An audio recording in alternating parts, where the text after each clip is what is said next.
Bismillahirrahmanirrahim. Assalamualaikum warahmatullahi wabarakatuh. Waalaikumsalam warahmatullahi wabarakatuh. Innal hamdalillah nahmaduhu wa nasta'inuhu wa nastaghfiruhu wa nastahdihi wa na'udzu billahi min shururi anfusina wa sayyiati a'malina.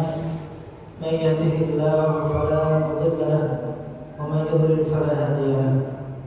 Asyhadu an la ilaha illallah wahdahu la syarika lahu wa asyhadu anna Muhammadan 'abduhu wa rasuluh sallallahu alaihi wa ala alihi wa ashabihi wa tabi'ina lahum bi ihsan ila yaumiddin. Thumma amma ba'd. Ma'asyiral muslimin wal muslimat, sidang jamaah salat maghrib rahimani wa rahimakumullah ta'ala. Alhamdulillah, kita awali kajian kita pada kesempatan malam hari ini dengan memuji Allah Ta'ala, Allah yang melimpahkan berbagai nikmat dan juga rahmat, kemudahan, kesehatan, kesempatan untuk terus mengabdi dan menghambakan diri kepada Allah Subhanahu wa Ta'ala. Sungguh betapa banyak mereka diberikan kesehatan, diberikan kekuatan dan kesempatan, namun Allah tidak bukakan hati mereka untuk hadir di masjid-masjidnya, untuk melantunkan ayat-ayatnya, untuk menggunakan raga mereka untuk beribadah kepada Allah. Kalau semua nikmat yang diberikan akan ditanya kelak. La tazulu qadama 'abdin yaumil qiyamah. Tidak akan bergeser kaki telapak seorang pada hari kiamat hingga ditanya tentang umurnya untuk apa dia habiskan, masa mudanya untuk apa dia gunakan, tentang sehatnya untuk apa dia manfaatkan, termasuk tentang hartanya, dari mana dia dapatkan dan untuk apa dia belanjakan. Langsung kita nikmat dari Allah, nikmat di atas nikmat. Ini nikmat kesehatan ditambahkan ini nikmat nyawa tadi, dan nikmat terbesar adalah nikmat beribadah kepada Allah. Salawat serta salam semoga tercurah kepada baginda Rasulullah Muhammad sallallahu alaihi wasallam, juga kepada ahli beliau, para istri, putra putri beliau, kemudian para sahabat, tabi'in, atba'ut tabi'in, dan orang-orang saleh yang mengikuti risalah beliau hingga akhir zaman. Ma'asyiral muslimin wal muslimat rahimani wa rahimakumullah. Alhamdulillah, di kesempatan malam hari ini, hari Jumat pekan yang ketiga, alhamdulillah dapat kita lanjutkan kajian kita dari kitab Riyadhus Shalihin, yang mana kita telah menyelesaikan bab yang pertama, ini bab tentang ikhlas wa ihdar niyyah, ikhlas menghadirkan niat baik dalam ucapan maupun perbuatan, zahiran wa batinan, baik yang zahir yang nampak ataupun yang batin. Kita masuk pada bab yang berikutnya. Bab yang berikutnya bab taubah. Bab tentang taubat. Yang kedua-duanya baik ikhlas atau mendirikan niat dan juga taubat ini sama-sama erat kaitannya dengan amalan hati. Qala al-mu'allif rahimahullah, berkata sang penulis Al-Imam An-Nawawi rahimahullah ta'ala, qala al-ulama, berkata para ulama, at-taubatu wajibatun min kulli dhanbin. Taubat itu wajib dari setiap dosa. Artinya apa? Baik dosa itu dosa kecil ataupun dosa besar, yang kita sadar atau tidak sadar, sengaja tidak sengaja, kita wajib untuk bertobat dari setiap dosa yang terjadi. Fa in kanat al-ma'siyatu bainal 'abdi wa bain Allah Ta'ala, maka apabila dosa itu kesatu antara kita dengan Allah Subhanahu wa Ta'ala, ini seorang hamba yang melanggar hak Allah Ta'ala, la tata'allaqu bihaqqin adami, yang tidak berkaitan dengan hak sesama manusia, falaha thalathatu syurut, maka taubat ini membutuhkan 3 syarat. Harus terpenuhi 3 syarat. Apa itu? Ahaduha, yang pertama, an yuqli'a 'anil ma'siyah. Yang pertama adalah berhenti dari maksiat tersebut. Misalkan seorang la qadarullah, semoga tidak terjadi, seorang yang berzina misalnya, ketika dia tidak bertobat, dia harus hentikan perbuatan zina. Seorang pecandu khamar, Ketika hendak bertobat maka wajib dia pertama meninggalkan khamar. Dan yang kedua adalah an yandama ala fi'liha. Seorang yang ingin bertobat harus menyesal atas perbuatan dosa yang dia kerjakan. Ya. Menyesal telah melanggar hak Allah Ta'ala. Menyesal karena telah meninggalkan kewajibannya. Menyesal karena telah melampaui batasan-batasan Allah. Harus ada rasa menyesal. Yang ini lagi-lagi berkaitan dengan hati. Jadi taubat tidak cukup hanya meninggalkan. Mungkin ada yang bertobat karena bosan, ya. Jenuh minum khamr, akhirnya minum air putih. Ya, sebagaimana mungkin orang barat, ya. Mereka tidak minum khamr bukan karena tidak senang dengan khamrnya, namun karena mungkin alasan kesehatan. Ya, ini bukan taubat. Taubat itu betul-betul berangkat dari penyesalan. Seorang misalkan divonis dokter, ya, kanker stadium sekian misalnya. Nah, dia seorang pecandu narkoba atau khamr. Dia tinggalkan narkoba, dia tinggalkan khamrnya. Tapi hanya karena alasan kesehatan, ini bukan taubat. Kenapa? Dia tidak menyesal karena melanggar hak Allah Ta'ala. Dia tidak menyesal karena telah melampaui batas Allah Subhanahu wa Ta'ala.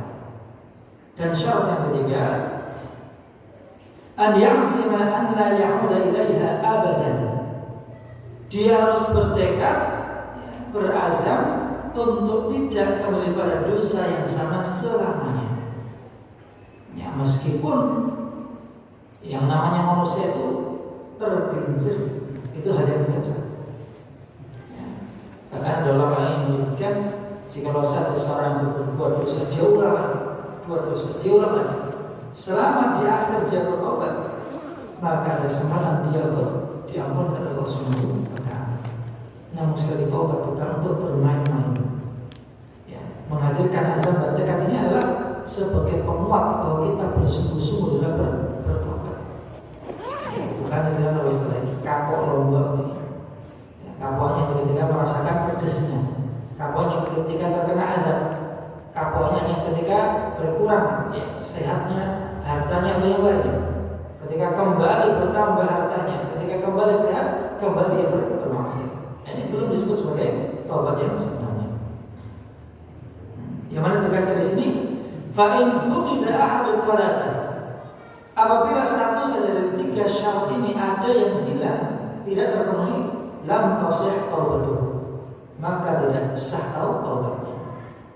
Ya, bahkan kalau digenapkan syarat taubat ada 5 sebenarnya. Yang pertama yang paling mendasar adalah al-ikhlas. Ikhlas karena Allah. Kembali pada poin tadi, seorang yang bertobat hanya karena alasan kesehatan, ya, meninggalkan maksiatnya karena tidak sempat, ya, atau mungkin karena sudah merasa tua, merasa lelah, sudah tidak mampu lagi maksiat, ini bukan taubat. Harus berangkat dari namanya ikhlas. Sebagaimana kisah seorang laki-laki yang telah membunuh 99 orang, kemudian dia ingin bertobat. Dia bertobat bukan karena dipaksa oleh saudaranya, mungkin oleh istrinya, mungkin atau siapa pun, tidak. Murni karena keinginan dia untuk membersihkan dirinya. Tidak ada paksa dari siapa. Hingga ketika dia tanya kepada seorang rahib, seorang pendeta, dia tanya, apakah saya masih terima tobat saya sedangkan saya sudah membunuh 99 orang? Dia katakan tidak. Ya. Pada seorang yang kecil telah membunuh 99 orang. Maka ternyata dia kembali mengulang dosanya. Dibunuh oleh orang tadi atau pendeta tadi genap dari 100 orang. Lalu kemudian apa? Hatinya tetap ingin bertobat. Ya. Cahaya ikhlas itu ada dalam hatinya ini. Ketulusan dia ingin bertobat menuntun dia hingga sampai di seorang alim. Dia bertanya, aku telah membunuh 100 orang, sedangkan diriku ingin membersihkan jiwaku ini, membersihkan diriku yang kotor ini, masihkah ada jalan taubat? Maka dikatakan dia, selama kau masih hidup, engkau masih bisa bertobat kepada Allah Subhanahu wa Ta'ala. Pergilah ke tempat fulan, ke negeri fulan, di sana engkau akan dapat bertobat dengan taubat yang sebaik-baiknya. Hingga dia berjalan di tengah jalan, belum sempat dia sujud sekalipun, belum sempat kiranya dia menghafalkan 1-2 sekalipun, Allah telah panggil dia, Allah wafatkan dia di tengah perjalanan taubat. Lalu apa dinilai darinya? Keikhlasan dia dalam bertobat, kesungguhan dia dalam bertobat. Maka ini menjadi syarat utama seseorang yang ingin bertobat kepada Allah. Lalu poin berikutnya, masyaallah muslimin. Kalau tadi syarat yang pada ikhlas, kemudian berhenti dari maksiat, menyesal, bertekad tidak mengulang. Syarat yang kelima adalah sebelum datangnya 2 hal. Yang pertama adalah sebelum datangnya kematian. Ini adalah batas akhir setiap orang yang ingin bertobat. Ya. Batasan yang satu lagi adalah ketika matahari terbit dari barat, meskipun dia belum mati. Ketika matahari telah muncul dari barat, seketika itu pintu taubat telah tertutup. Ya. Pintu telah ditutup, tidak dapat lagi seorang bertobat. Bahkan tidak diterima iman seorang yang beriman ketika matahari terbit dari barat, sedangkan sebelumnya dia kufur kepada Allah Subhanahu wa taala. Nah, jadi itulah 5 syarat taubat seorang hamba kepada Allah Subhanahu wa taala. Wa in kanat al-ma'siyatu tata'allaqu bi adamiyyin. Adapun ketika maksiat itu, perbuatan dosa itu berkaitan dengan hak sesama manusia, yang kita langgar bukan hanya aturan Allah, ya, tapi norma-norma sosial yang itu juga dijaga oleh syariat kita, baik berupa harta, ya, termasuk juga jiwa. Ya. Nah, maka ada namanya hukum qisas, ya. Qisas itu tidak hanya bagi yang membunuh saja, qisas tidak. Al-anfu bil anfi, hidung dengan hidung, wal udhuna bil udhuni, telinga dengan telinga, wasinna bis sinni, gigi dengan gigi, wal juruha qisas, dan setiap luka itu hukumnya diqisas, dihukum yang serupa. Itu bentuk keadilan Islam. Yang mana jikalau kita tidak menghapuskan dosa kita yang kita lakukan pada orang lain di dunia, maka tagihan di akhirat akan jauh lebih besar, lebih berat. Lalu bagaimana kita bertobat dari dosa kita kepada sesama? Disebutkan di sini yang pertama, wa an yabra'a min haqqi sahibiha. Pertama adalah hendaklah dia menggugurkan hak-hak saudaranya tadi. Bagaimana? Fa in kanat malan aw nahwahu raddahu ilayhi. Jika hak yang dia ambil, yang dia rampas, yang dia langgar berupa harta, maka wajib baginya untuk mengembalikannya. Bagaimana jika tidak mampu? Maka adalah dia an yastahillah, meminta untuk dihalalkan. Misalkan kepada Allah, ya, seorang berhutang, ya, belum sempat dia berhutang sudah lari meninggalkan orang yang dihutangi, hingga ketika dia ingin bertobat dia pun tidak punya uang untuk membayarnya, maka wajib baginya untuk menyampaikan kepada orang yang berhutang, ya, sambil berusaha tentunya untuk apa? Melunasi hutangnya. Yang jika kiranya sudah diambang batasnya, maka adalah dia minta untuk dihalalkan. Jangan sampai kelak menjadi tuntutan di akhirat. Wa in kanat haqqa qadfin wa nahwahu man kanahu minhu aw talaba 'afwahu. Jika itu berkaitan dengan kehormatan, misalnya, ya, qadhaf itu adalah menuduh zina. Ya. Berkaitan dengan apa? Hak saudaranya berupa kehormatan, menuduh zina kan, atau menuduh mencuri atau menuduh memfitnah. Itu pun juga ada perbuatannya. Bagaimana? Ya, harus meminta maaf, meminta kerelaan dari saudaranya. Wa in kanat ghibatan istahallahu minha. Demikian pula ketika dosa itu berupa ghibah, ya, membicarakan aib saudaranya kepada orang lain. Ya, yang jelas itu merupakan dosa besar. Allah mengatakan ayuhibbu ahadukum an ya'kula lahma akhihi maytan fakarihtumu. Apakah seorang dari kalian itu senang, ya, memakan daging saudara yang telah menjadi bangkai? Ya. Kenapa disebut sebagai bangkai? Karena yang dibicarakan, yang dikonsumsi itu adalah aib. Ya, sesuatu yang kita tidak suka ketika aib kita diumbar kepada orang lain. Namun kita lihat di zaman sekarang luar biasa. Ya, aib itu seakan menjadi sarapannya, menjadi hidangan yang disantap setiap harinya, diekspos ya, di media sosial di mana.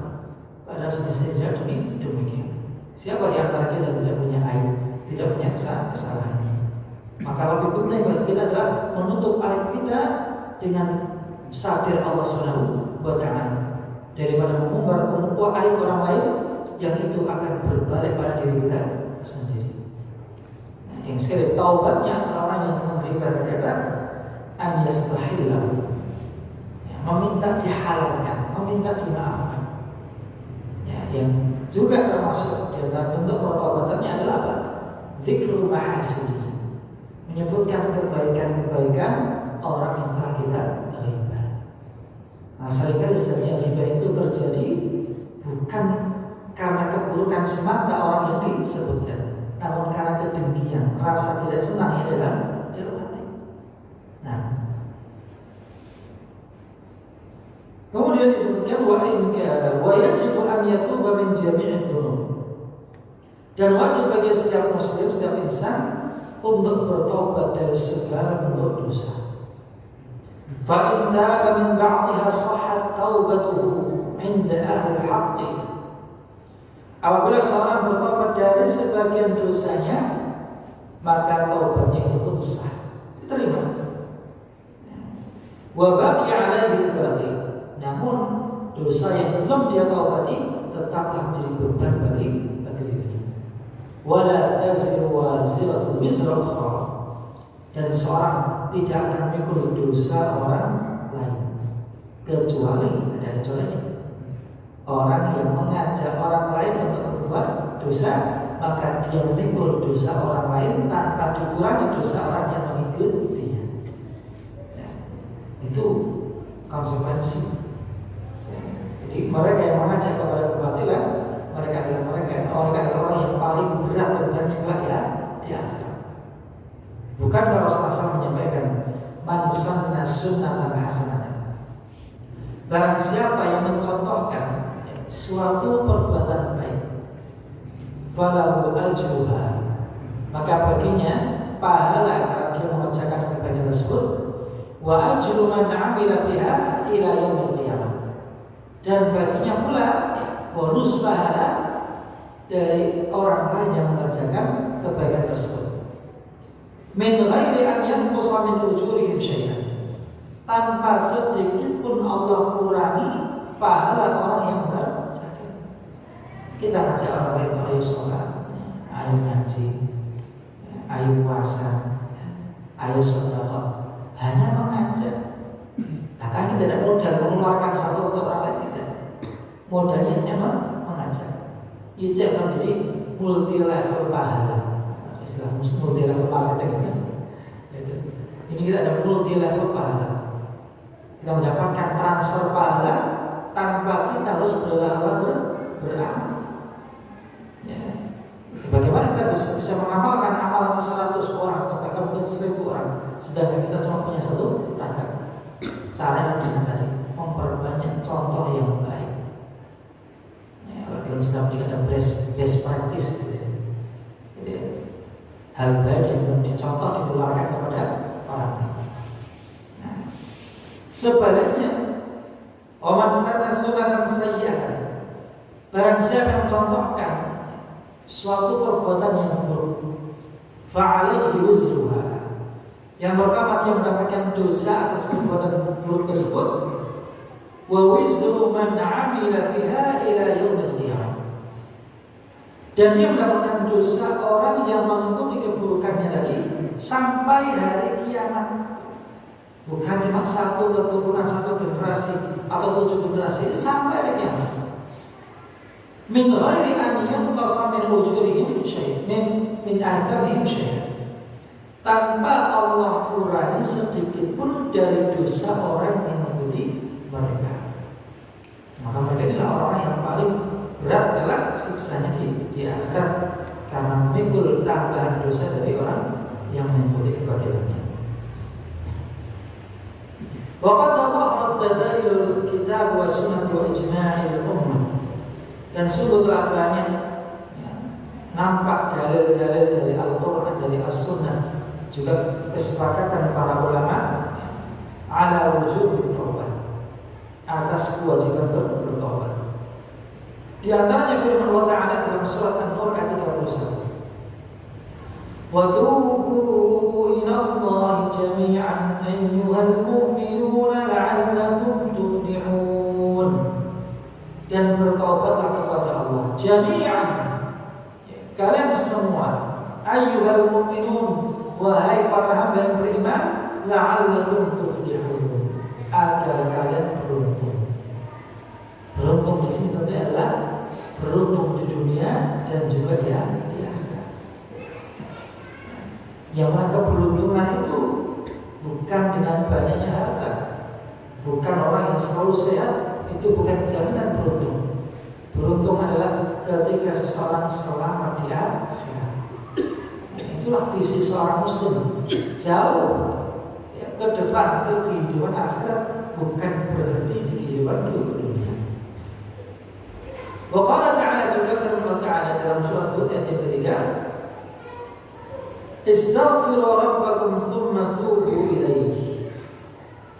Mintalah ampunan kepada Allah, kepada Rabb kalian, kemudian bertaubatlah kepadanya. Di sini Allah menggunakan dua kata yang berbeda namun maknanya sama. Istaghfiru, mohon ampunan dari Allah, dari Rabb kalian, thumma tubu, kemudian bertaubatlah. Apa bedanya antara istighfar dengan taubat? Bukankah keduanya sama? Sama-sama kita mohon ampun kepada Allah? Iya. Namun ada sisi perbedaannya. Di antaranya yang pertama, istighfar tidak disyaratkan kita harus berbuat dosa dulu baru istighfar. Ya. Rasulullah SAW setiap harinya itu beristighfar tidak kurang 70 kali. Dalam ayat yang lain 100 kali.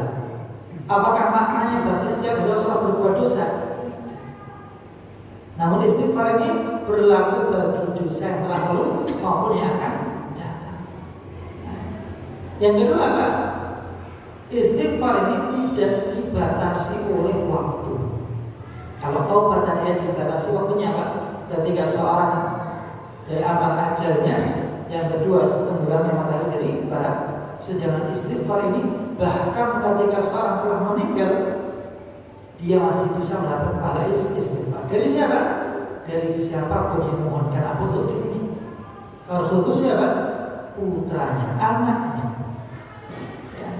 Bahkan dalam hadis tentang keutamaan putra yang saleh, bahkan para penghafal Quran, orang tua mereka yang anak-anaknya menghafalkan Al-Quran, menghafalkan kitab Allah, kelak akan dimuliakan Allah Ta'ala dengan jubah pakaian yang nilainya lebih besar daripada dunia dan isinya.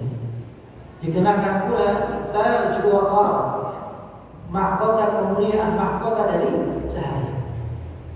Hingga kedua orang tuanya bertanya-tanya, Ya Rabbi, anna liya hadhihi? Wahai Rabbku, ya Allah, dari mana saya mendapatkan semua ini? Padahal kiranya orang tua yang ngaji yang mungkin pas-pasan, ibadahnya pun juga sederhana, ya. Ilmunya pun juga sederhana, namun ternyata mendapatkan kemuliaan yang luar biasa tadi. Maka dikatakan oleh Allah Ta'ala, Bistilfari waladika laka, karena anakmu beristighfar untukmu. Artinya apa? Istighfar tidak terbatas kematian, tidak terbatas waktu. Siapapun bisa memohonkan ampun untuk kita. Beda dengan taubat, itu adalah kewajiban setiap insan kepada Allah Ta'ala atau kepada sama yang dizaliminya. Namun yang lebih dikuatkan adalah taubat. Yang taubat ini menjadi syarat khusus untuk menghapuskan terhapusnya dosa-dosa besar. Sedangkan istighfar tidak cukup untuk menghapuskan dosa besar. Allah menghapuskan dosa tersebut harus dengan taubat yang benar.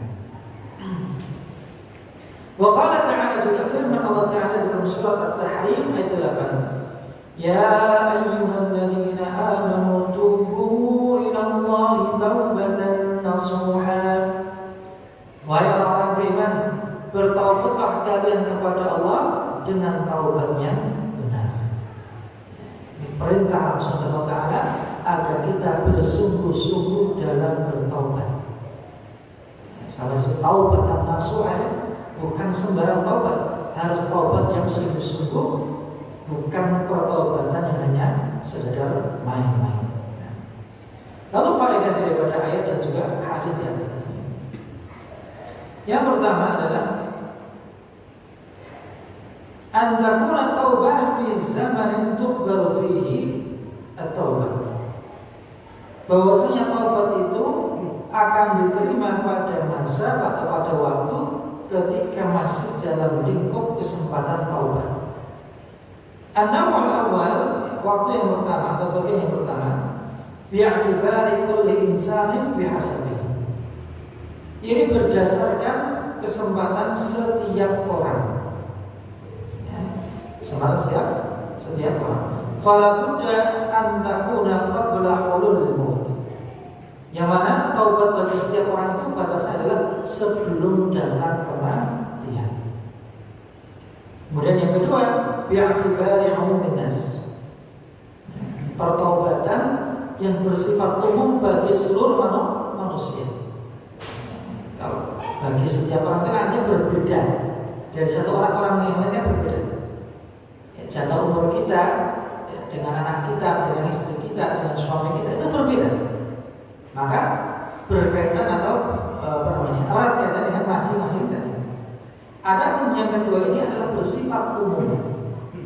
Artinya ketika waktu batas akhir telah datang, ini menjadi batasan bagi seluruh manusia tidak terkecuali. Fa inna Rasulullah sallallahu alaihi wasallam qala, maka sesungguhnya Rasulullah SAW bersabda, la tanqati'u al-hijratu hatta tanqati'a at-taubah. Tidaklah berhenti hijrah itu hingga terhentinya taubat. Wala tanqati'u at-taubatu hatta tatlu'a asy-syamsu min maghribiha. Dan tidaklah taubat itu terhenti hingga terbitnya matahari dari arah barat. Hadis diriwayatkan oleh Imam Ahmad. Yani fa idza tala'at asy-syamsu min maghribiha lam tanfa' taubah. Yani ketika matahari telah terbit dari arah barat, maka tidak bermanfaat yang namanya taubat. Sedangkan semua orang nanti akan bertobat ketika matahari terbit dari barat. Dan yang tersisa pada hari itu hanyalah mereka orang-orang yang kufur kepada Allah.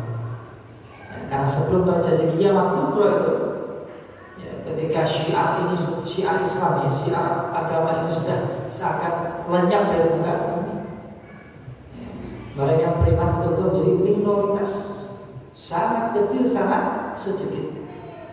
Allah akan hembuskan angin yang lembut yang bertiup, menghampiri setiap jiwa beriman, mencabut ruh mereka dengan lembut, hingga tidaklah tersisa di muka bumi ini kecuali syirarul khalqi, makhluk-makhluk yang paling buruk, yang paling durhaka kepada Allah, dan pada mereka lah ditimpakan yang namanya huru hara hari kiamat.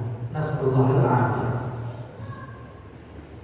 Kemudian faedah yang lain dari hadis ini, ma'asyarul muslimin, yang pertama adalah wujubut taubati minal ma'asi, wajibnya bertaubat dari setiap maksiat.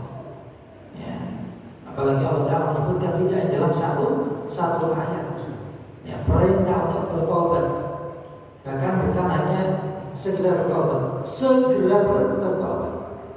Wasari'u ila maghfiratin min rabbikum wa jannatin 'arduha as-samawati wal ardh u'iddat lil muttaqin. Segeralah kalian menuju pada ampunan dari Rabb kalian dan juga surganya yang seluas langit dan bumi, yang Allah siapkan hanya bagi hamba yang bertakwa.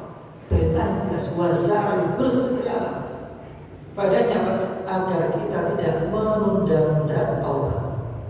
Sebagaimana kaidah dalam fikih atau usul fikih, al-aslu lil amri lil fawr. Hukum asal perintah itu adalah untuk segera ditunaikan, bukan diurungkan besok saja. Ini masih sehat, masih sempat, masih banyak uangnya. Besok saja taubatnya, lusa saja tahun depan insya Allah. Mau taubat saja insya Allah. Namun hendaknya kita segera bertobat dari segala bentuk maksiat. Juga dalam ayat ini disebutkan ya, fadliha wa ajruha, keutamaan daripada taubat serta ganjaran yang akan didapatkan. Termasuk juga dalam beristighfar.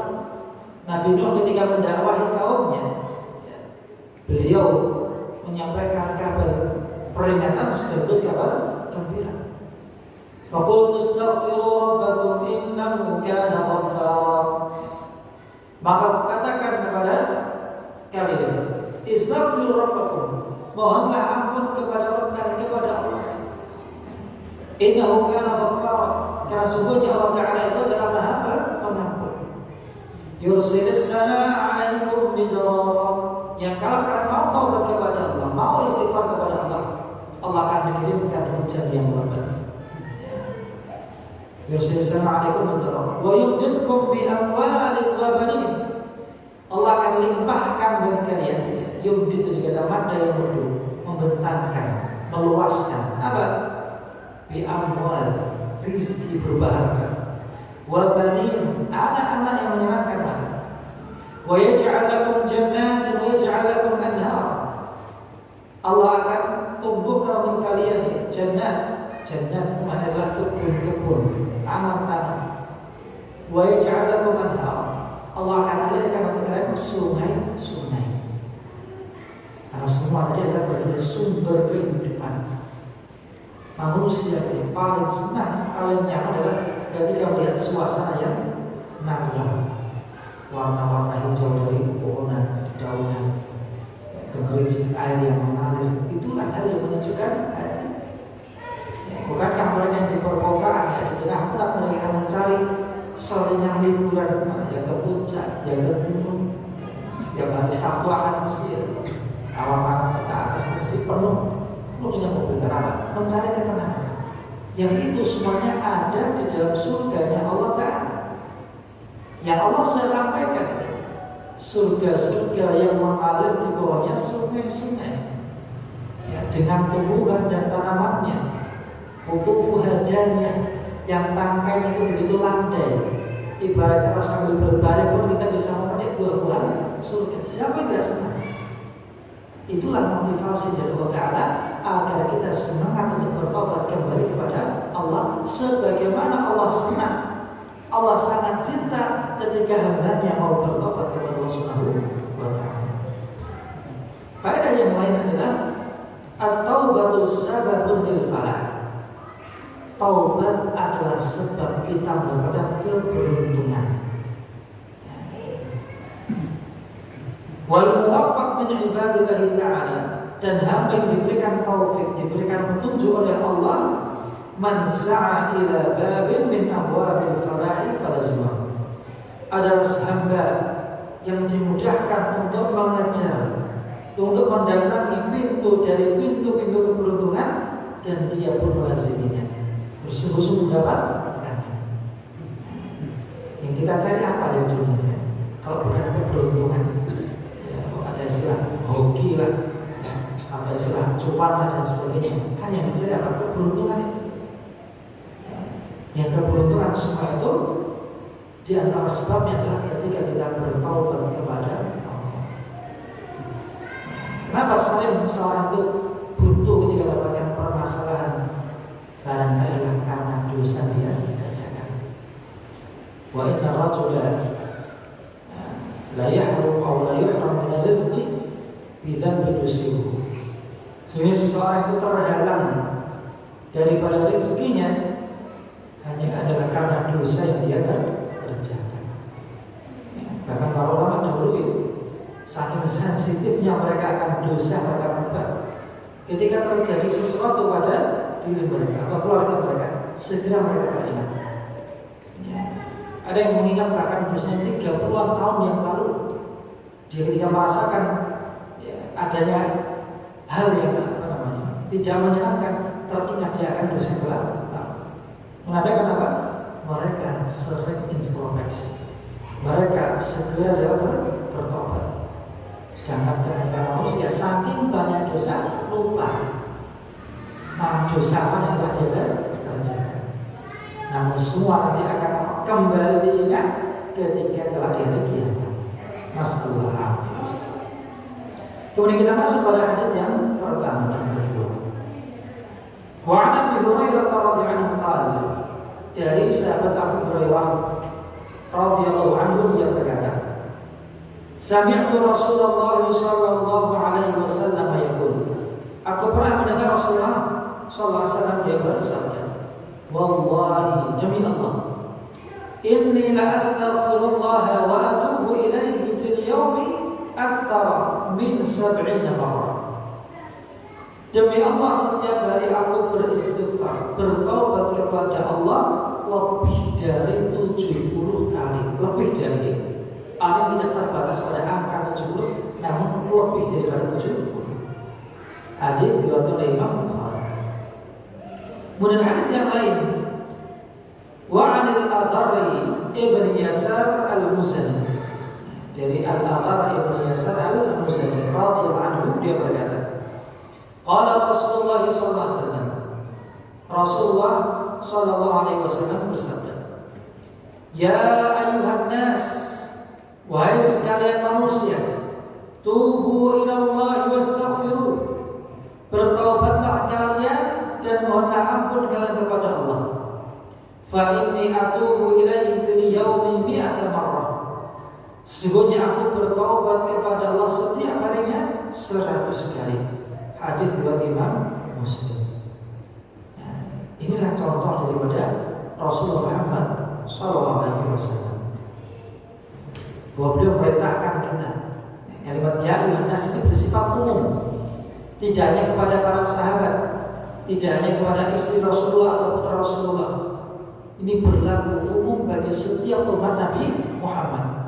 Beliau perintahkan ya ayyuhan nas tubu ilallah, bertaubatlah kalian kepada Allah. Bahwa taubat itu adalah wajib bagi kalian. Wa kana yubaki ila taubati tauban daiman. Dan Rasulullah SAW adalah orang yang menyegerakan taubat dauman, yang beliau dawamkan setiap harinya. Beliau menyebutkan ini dari satu riwayat lebih dari 70 kali, di dalam riwayat yang lain 100 kali. Itu harinya. Taubatnya apa? Harinya. Bukan hanya selepas sholat istighfar 3 kali sudah, tapi 100 kali, 70 kali itu beliau beristighfar. Mohon ampun kepada Allah. Wa hadza fihi imtithalu amrillah ta'ala wa amri rasulih sallallahu alaihi wasallam. Dan ketika seorang bersegera dalam bertaubat, segera dalam istighfar, memperbanyak istighfar, sejatinya dia telah menunaikan perintah Allah dan juga perintah Rasulnya. Nah, poin yang kedua, Ma'asyiral muslimin, faedah dari hadis ini adalah bayanu idhami ta'abbudir rasuli li rabbih ta'ala. Penjelasan tentang bagaimana agungnya peribadatan Rasulullah, penghambaan Rasulullah kepada Allah Subhanahu wa ta'ala. Pada hari bertanya, bukankah Rasul sudah diampunkan dosanya yang telah lalu maupun yang akan datang? Bukankah beliau maksum? Ya, betul maksum. Lalu tahu beliau bertaubat kepada Allah, untuk beliau memperbanyak ibadah kepada Allah sebagai rasa syukur beliau kepada Allah, serta bentuk penghambaan beliau kepada Allah Subhanahu wa ta'ala. Wa ikhlasu taubatilah, serta menggambarkan ikhlasnya Rasulullah dalam bertobat kepada Allah Subhanahu wa ta'ala. Tidak usah beliau setiap hari beristighfar 70 kali, 100 kali. Ini adalah bagian daripada ta'abbud Rasulullah kepada Allah Subhanahu wa taala. Sebagaimana beliau setiap hari selalu melaksanakan qiyamul lail, bangun malam untuk beribadah kepada Allah Taala, hatta tatafakkara qadamah, bahkan sampai kedua telapak kaki beliau itu bengkak luka. Ya. Yang ini tidak terjadi pada orang lain kecuali Rasulullah SAW. Ketika beliau ditanya oleh Aisyah, wahai Rasulullah, bukankah Allah telah mengampunkan dosa-mu yang telah penuh ni'mat? Apa jawab Rasul? Afala akuna 'abdan syakur. Tidakkah aku ini berusaha, tidakkah aku ini ingin menjadi hamba Allah yang pandai bersyukur. Bentuk syukur beliau dengan memperbanyak ibadah dan juga dalam hadis ini tadi dengan memperbanyak istighfar kepada Allah. Poin yang berikutnya adalah min hadi Rasulullah sallallahu alaihi wasallam. Di antara petunjuk Rasulullah SAW, annahu yu'allimun nasa bilisani maqalihi wa lisani halihi. Rasulullah sebagai seorang guru, betul-betul diguru dan ditiru. Artinya apa? Beliau mengajarkan ilmu itu bilisani maqalihi, dengan ungkapan lisan beliau, wa lisani halihi, dan ungkapan berupa keadaan yang beliau kerjakan. Artinya beliau selain memberikan hasunah, motivasi, beliau pun menjadi teladan. Ini yang penting bagi setiap kita yang menjadi guru. Bukan yang guru bagi murid di sekolah, guru bagi anak kita, guru bagi istri kita, bagi suami kita, guru bagi siapapun yang kita ajarkan ilmu kepadanya. Hendaklah kita berusaha untuk memperbaiki diri kita, kemudian kita ajarkan kepada orang lain. Meskipun bukan syarat, tidaklah menjadi syarat seseorang itu harus sempurna, harus baik baru dia berdakwah. Tidak. Setiap orang dapat dan berkesempatan untuk berdakwah, mendakwahkan kebaikan, meskipun dia masih memiliki kekurangan. Rasulullah menyampaikan bahwa idza tansaha fansaha. Bila saudara itu minta nasihat kepadamu, maka sampaikanlah nasihat. Meskipun barangkali yang dimintai nasihat ini tidak lebih baik daripada minta nasihat, namun itulah hak seorang muslim kepada muslim yang lain. Nah, masyaallah muslimin rahimani wa rahimakumullah. Langsung kita lanjut pada hadis yang berikutnya ini singkat. Hadis yang ketiga dari bab taubat, hadis yang nomor ke-15. Wa Abi Hamzah Anas bin Malik al-Ansari. Dari Abi Hamzah Anas bin Malik al-Ansari, beliau adalah sahabat Ansar, khadimi Rasulullah sallallahu alaihi wasallam. Dan yang mana beliau adalah pembantu Rasulullah Muhammad sallallahu alaihi wasallam. Qala dia berkata, qala Rasulullah sallallahu alaihi wasallam. Rasulullah sallallahu alaihi wasallam bersabda, Lallahu afrahu bi taubati 'abdihi. Lallahu, sungguh Allah afrahu, lebih senang, lebih bahagia bi taubati 'abdihi, dari atau dengan taubat hambanya, min ahadikum saqata 'ala ba'irihi, daripada salah seorang dari kalian yang jatuh dari tunggangannya, dari untanya. Waqad adallahu fi ardin falat, sedangkan untanya meninggalkan dia tersesat di tengah padang sahara yang gersang. Muttafaqun alaih. Hadis riwayat Imam Bukhari dan Muslim. Dan riwayat Imam Muslim versi yang lebih lengkap lagi. Lallahu asyaddu farahan, sungguh Allah lebih bahagia bi taubati 'abdihi, dengan taubat hambanya, hina yatubu ilaihi, ketika hamba itu bertaubat mohon ampun kepada Allah, min ahadikum kana ala rahilatihi bi ardin falat, daripada salah seorang dari kalian yang mengendarai untanya di tengah padang sahara yang gersang. Fanfalatat minhu, maka tiba-tiba untanya lepas darinya. Untanya lepas darinya.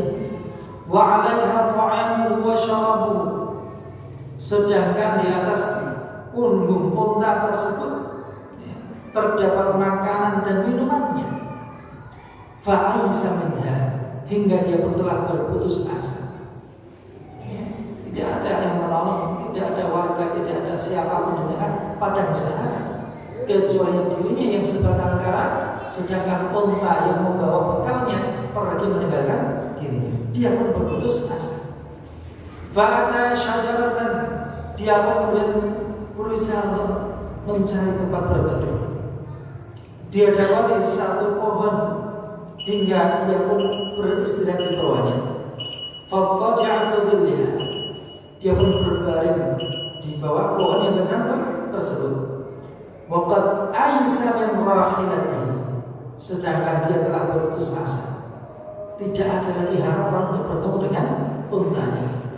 Fa bainama huwa kadzalik, hingga tak kala dia dalam kondisi demikian telah berputus asa tadi, idza huwa biha qa'imatun 'indahu, tiba-tiba untanya berdiri tepat di hadapannya. Ya, terbangun, kemudian dia dapati unta di hadapannya. Fa akhadha bi khitamiha, dia pun segera mengambil tali kekang unta itu. Tsumma qala min syiddatil farah, lalu dia berucap saking bahagianya, saking senangnya, Allahumma anta 'abdi wa ana rabbuk, ya Allah, engkau hambaku dan aku adalah Tuhanmu. Akhta'a min syiddatil farah, dia salah berucap saking senangnya, bahagianya dia selamat dari kematian di tengah padang sahara itu. Dan Allah lebih bahagia daripada hamba yang seakan menemukan kehidupan keduanya dan kehidupan keduanya tadi. Ya, maka bagaimana dengan kita? Ya, yang mana Allah lebih bahagia dengan pertobatan kita daripada manusia sendiri yang barangkali dia tidak merasa bahwa sejatinya Allah Ta'ala sangat senang jika dia bertobat. Ya, bayangkan Allah Ta'ala dilanggar aturannya, dilampaui batas-batasnya, Allah masih menunggu bahkan waktu yang tidak singkat sampai menjelang kematian, sampai terbit matahari dari barat. Allah menunggu taubat hambanya untuk kembali kepada Allah Ta'ala yang selalu Allah bentangkan kedua tangannya menerima taubat hambanya. Makanya kemuliaan orang yang mau bertobat kepada Allah Ta'ala, yang mana taubat sekali lagi tidak perlu menunggu nanti esok hari.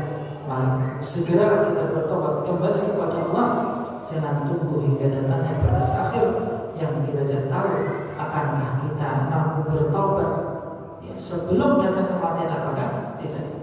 Maka kita kembalikan semua kepada Allah Ta'ala, kita segerakan taubat kepada Allah Ta'ala, kita masuk hamba yang diterima taubatnya oleh Allah Ta'ala. Demikian Aisyah